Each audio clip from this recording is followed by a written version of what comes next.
Welcome everyone to this edition of Dells Ducks Hockey on YouTube. Obviously summer months are here. It's all quiet at Poppy Waterman Ice Arena, but that doesn't mean that there's not things going on right now. In fact, a lot of hockey happening away from the ice during the summer months as the Dells Ducks prepare to defend their Minnesota Junior Hockey League Championship. My name is Matt Panier. This is Jim Den Hollander over to my right, and to my left, Coach Bill Zanaboni. And Coach, before we get into everything that's been going on this off-season, always nice to look back and kind of reflect on the things that have been going on here. And you've got some kids that are now looking at going into college, some kids that played last year, just kind of running down the list.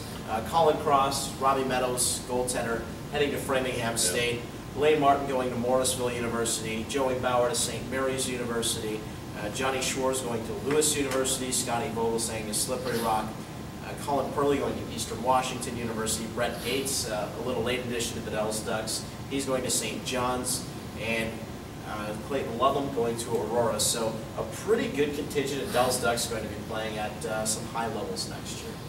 Yeah, no, I mean, that's, you know, at the end of the day, that's the end result, right, is to kind of use this as a platform to get advancement, and, you know, that's our goal as an organization, so it's always good to see the kids get rewarded.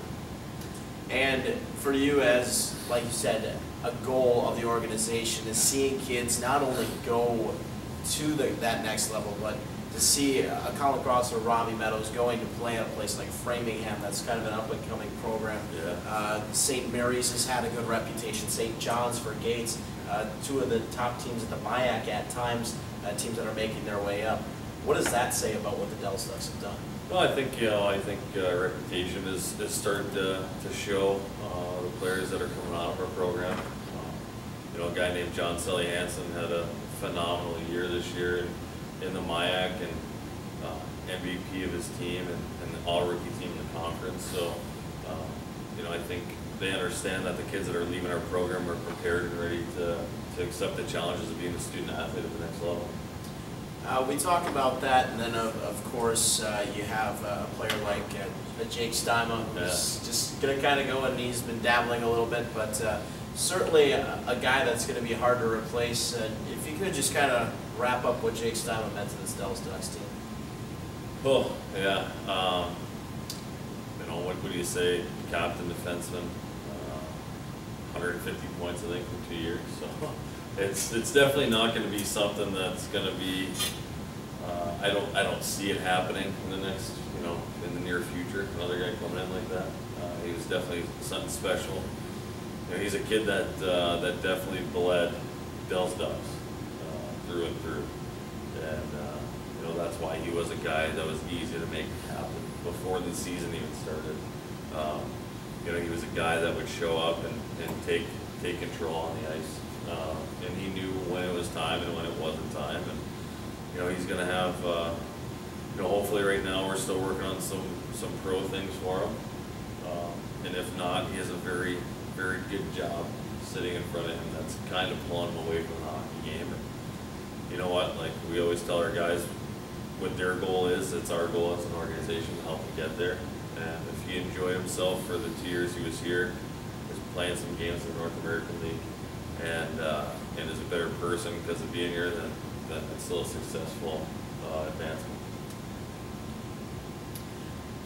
I think that there's so many things that help the team's reputation when you're out there in the summer months, Coach. Yeah. Obviously, the team's performance has paved the way for a lot of people being interested in coming to this team. But like you said, I think the kids go into really good schools, and the fact that so many of them have moved on. Like last year, you graduated. Every kid that was graduated from this team moved on to college, and this year it's almost the same, I think. And they're just classy kids, and I think that, you know, the kids and the parents, it makes the Ducks look really good, doesn't it? Yeah, no, it's been a great family atmosphere for sure, and you know, we still keep in contact with all of our guys. You know, we'll have a bunch of them participating at our camp in Chicago in July. I know Skylar Harding, you know, Chucky Marco, you know, Joey Bauer, Lane Martin, like those guys will come to camp and meet guys that are maybe coming to our program, you know, or trying to come to our program. And And that, that's a positive thing. It shows about, that we care about these guys, when they're here and after they leave us, for sure. And, I think this year, every single kid that's aged out besides Stuyma right now is committed to college. We have 3 94s that committed to college, so guys that could have came back got offers and decided to go. And so, I mean, yeah, it's definitely been a positive 2 hockey seasons since I've been here, for our guys that are in the locker room. So you talk about those guys that brought you into a championship. If you are to pick up this trophy again and defend the league championship, there are a few changes within the league this year. One addition to the Minnesota division, some teams leaving and going to new cities, not very far away, but making some changes. Yeah. Let's talk first about the newest team in the league, the Ironwood Yoopers, the Fighting Yoopers, yeah. out of Ironwood, Michigan. Kind of an interesting place. Jimmy and I were actually talking about this a little earlier today. Not really a huge town up there, but No. Some hockey crazy people, and obviously enough interest to start an MNJHL squad. Yeah, no, there's definitely not a ton up there, that's for sure. My biggest issue was earlier, we were talking about is trying to find a place to eat for our team after the game. But their assistant coach is a guy named Avery Wilson, who I know really well. He played college hockey at Finlandia, he played pro hockey in the East Coast League, stuff like that. There's definitely some good minds up there that are looking to develop kids. And you know what, they might have a niche upper and copper country up there, and to get some of those high school kids to stay closer to home and play, they might have a pretty good organization. So you add the Yoopers in, now it's 9 teams in the MNJHL Minnesota side, still 8 on what's now called the Central side, what was formerly the Great Lakes Division. Okay. What does that mean for you now, adding another team and another potential road trip weekend? Yeah, I mean, it's exciting, right? I mean, we always want to play new teams, get out of your realm, and see new spots. I mean, that's part of junior hockey for these guys is traveling and seeing different parts of the country and areas. I think it's great. Hopefully, I don't know. To tell you the truth, I don't know what they're doing for playoffs, but maybe the bottom team doesn't make playoffs this year and they take 8, or maybe they take 6 instead. Make it a little more competitive in the regular season. So, but I think it helps us. I think it shows that the league is strong and it's wanting to grow and compete with our competitors. So I think it's all in all, it's a positive move. Mark, Michigan-based team, I think is good. There's a lot of hockey in Michigan, so for USA Hockey to allow it to happen is fantastic.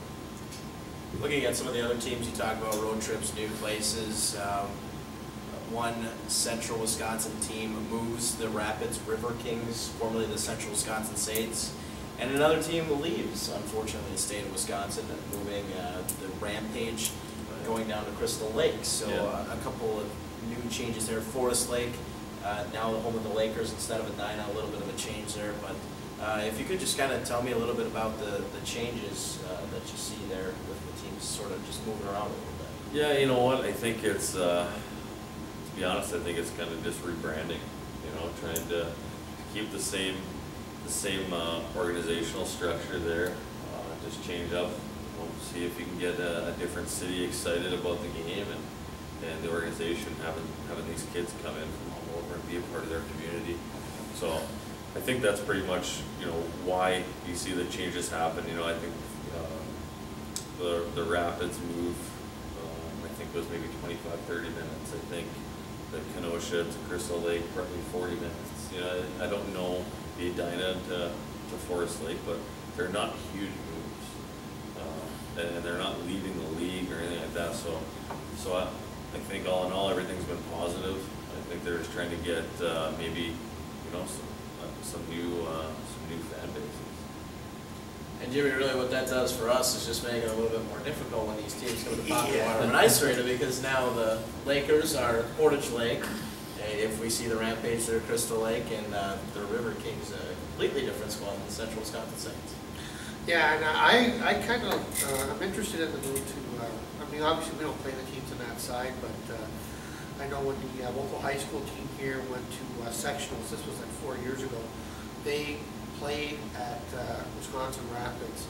And I think that's kind of a hockey hotbed, maybe a bit of a well-kept secret, but I think they're going to enjoy it. I think that in particular is a move that I really like. Well, you talk about these teams moving, and obviously some moving parts, moving situations means that there's a little bit difference in recruiting now, and of course that's what you have been up to, Coach, over the past couple of months here since Nationals back in April. Yeah. Going to camps, you said about 10 camps you've been to so far, maybe a little bit north of that, closer to 15. What's it been like for you this summer?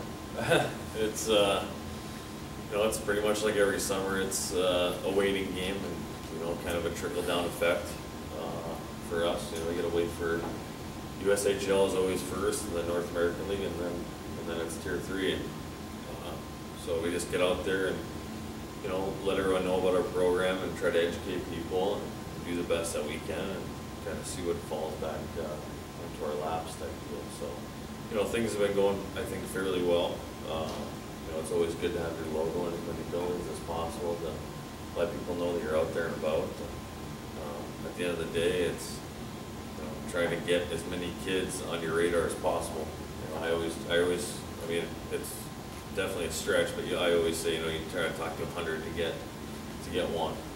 So, I think that's the main thing that we're doing right now, and I think our tender list and our contracts, everything's kind of starting to move in the right direction.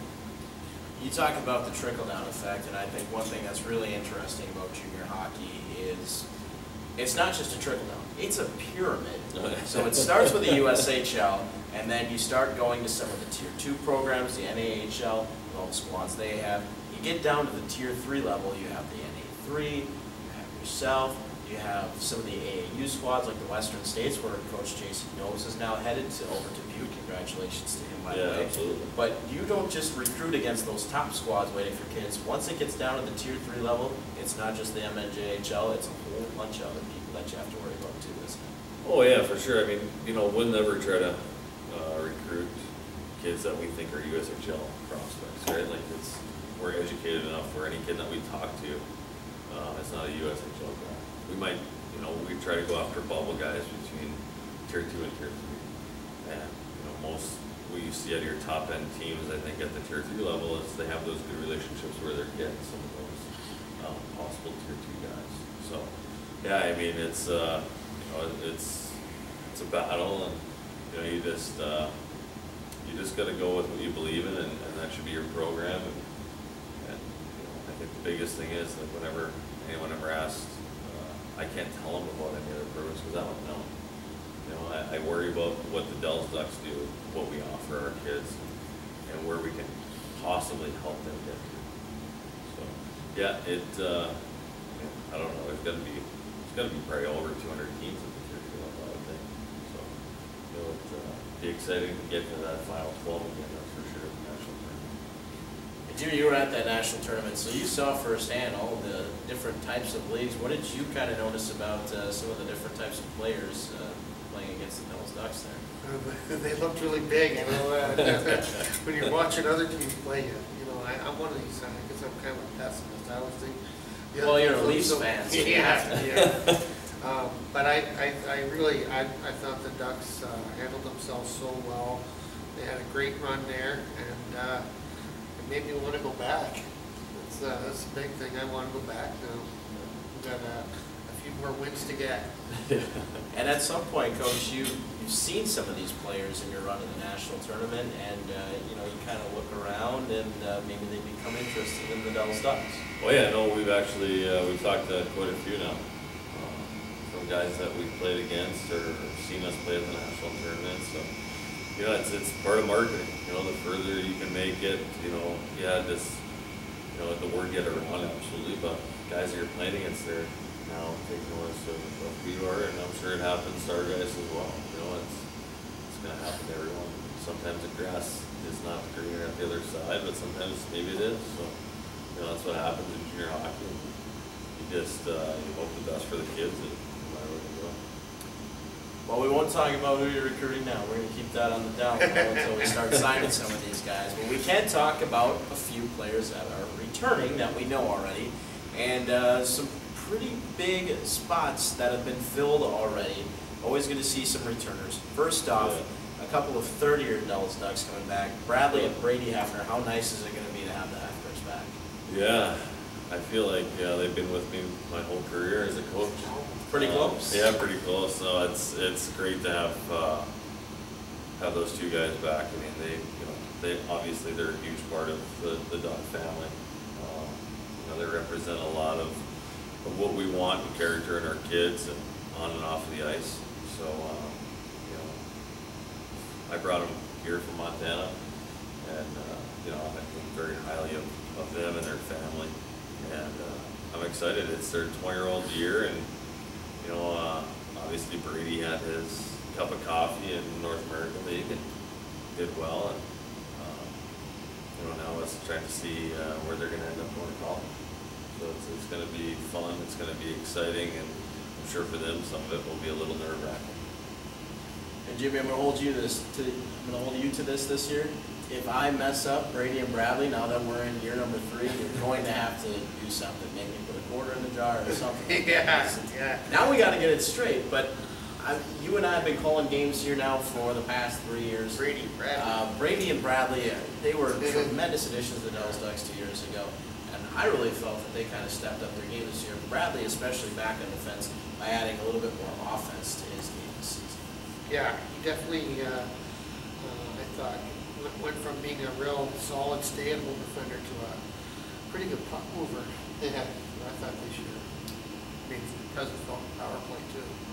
Yeah, I think he ended up with 30 points from the back end. I think a lot of what Brady does sometimes almost goes unnoticed. Yeah. Because his play in the D zone is phenomenal. He's such a smart winger. He makes it simple. And obviously there was a lot of chemistry between him and Ian Wood that ended making Brady, I think, almost a 50-point guy for the second year in a row with us. So it's they'll both be very valuable to us going back in the locker room and on the ice. So it's exciting. And a couple of guys that you can throw right into the power play already. Bradley working the point, and Brady with kind of a lethal shot really at the dot. Once he gets that puck down in the circle, you better be ready for him to make the fire. Yeah, no, absolutely. It's it's nice to have both of them back because actually Brady can kill penalties too, but Bradley is such a big shot blocker for us on the kill, and for a little guy, he plays like he's about 7'2" and about 300 pounds. So it's to have that mentality back to give whatever it takes to win a game, and he'll do whatever it takes for the guy next to him. They're both like that, so it's good to have, and hopefully our newer guys feed off of that. Another guy you're going to be getting back on the blue line, he'll be a second year to Dells Duck. He's actually bringing his brother along. We'll talk about that at another time. Mike Sullivan comes back on the blue line. And I really thought, and maybe Jim could throw in there, that if you're going to take a look at Game 1 through Game 48, a guy that really improved, I thought Mike Sullivan was one of those guys that really came in and honed his game all the way through the season. Yeah, for a first-year guy last year, I thought he did really well. He was mentally strong, and I thought, his mindset, how he approaches things, is a lot different than most kids his age. He always looks at things in a positive way, and like the guys in the locker room love it. And he's fun, he's energetic, he's, they call him Smiling Sully. Like, he was always in a good mood when he was at the rink. And people feed off that stuff, and he would nonstop be on the ice. Before practice, after practice, he would be working on getting better. And those are the guys that you want to build your program around. Those are the guys that you want back, guys that appreciate, what's in front of them and take full advantage of it. And he's definitely one of those guys, and we're ecstatic to have Mike back and Bradley back there. It's a good two to start with. You usually try to bring in 8 defensemen, so we got 6 more guys hopefully to follow on the lead. And Jim, just watching Sullivan's game last year, we could notice how how much he sort of stepped it up and became more of a solid pillar back on defense for the Ducks. Yeah, the thing that I always thought with Sully was he was very consistent. I don't remember him making a lot of mistakes, Coach. Yeah. Maybe not quite as flashy as some of the puck-moving guys, but he always got the job done. Yeah, no, I thought, like I was always confident. I mean, he played, you know, I don't know how many games he played, but I know he played every game of playoffs in the national tournament for us. So he's got a lot of more experience coming in this year.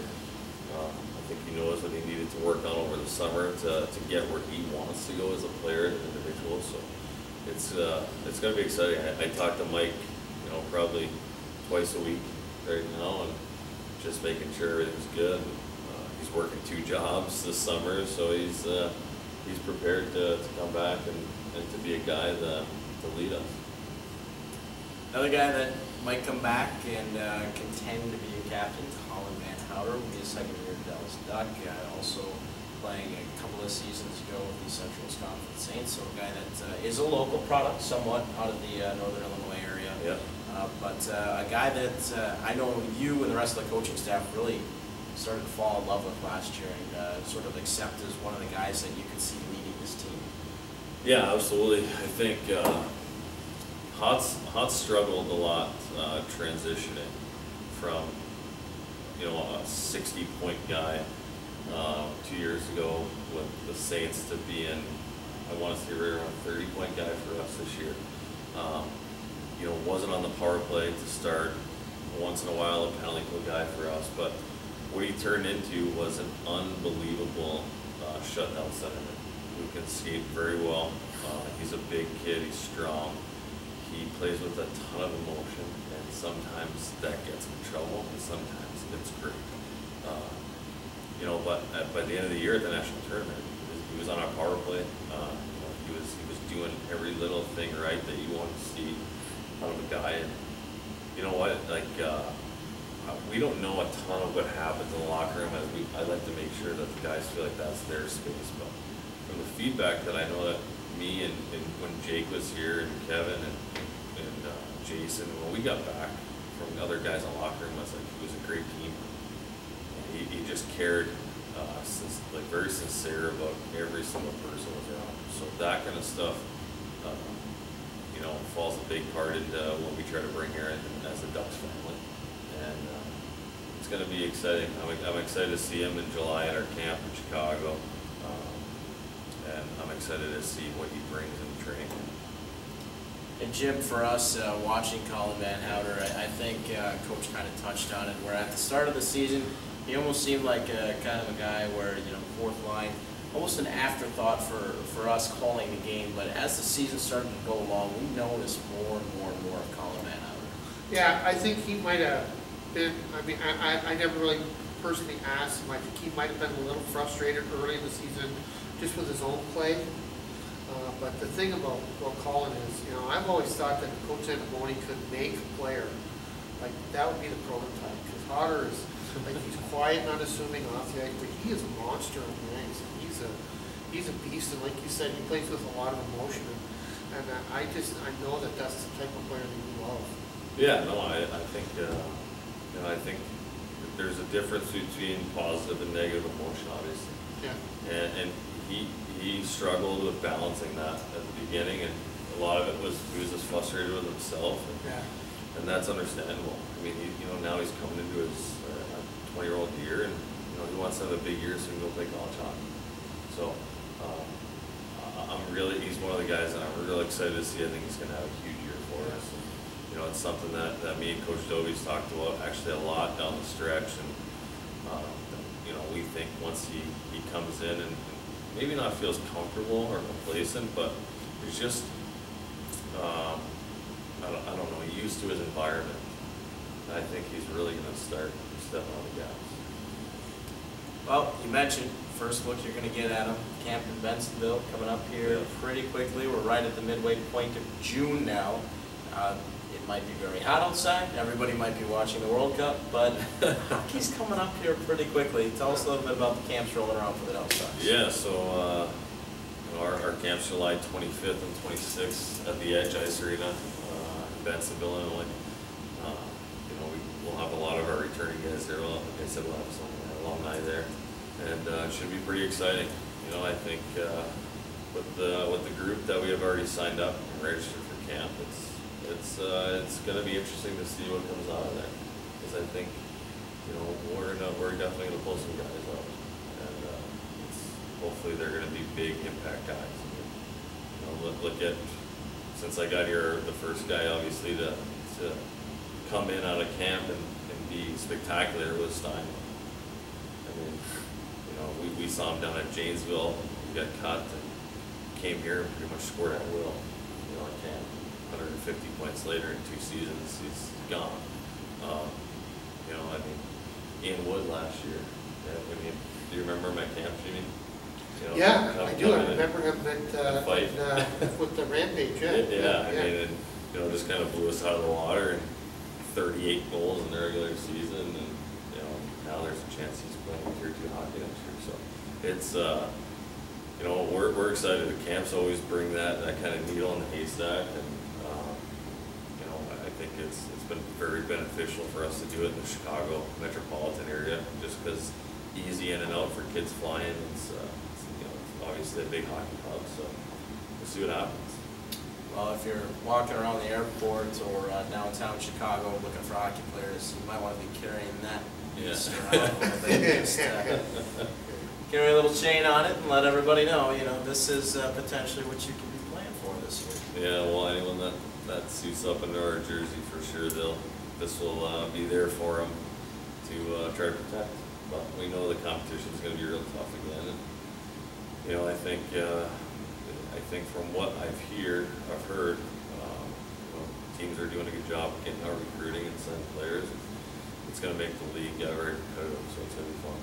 Well, we certainly had a lot of fun watching you guys run all the way through the MNJHL championship game last year, and looking forward to lifting that banner on night number 1, and of course maybe lifting a banner again next year and keeping things going here. It's been a lot of fun over the past 2 years. Yeah, absolutely. Absolutely. Well, by the way, folks wearing the jersey here, they get these jackets and nice things. I don't get that yet. We're working on that, so there's my shameless plug. And by the way, Coach, this year I'm going to stick around for some of those open skates. You guys are going to teach me how to skate. Absolutely. We're going to see how this works out. I might get the stick, try a little puck handling soon. Sign up. Embarrass myself in the process.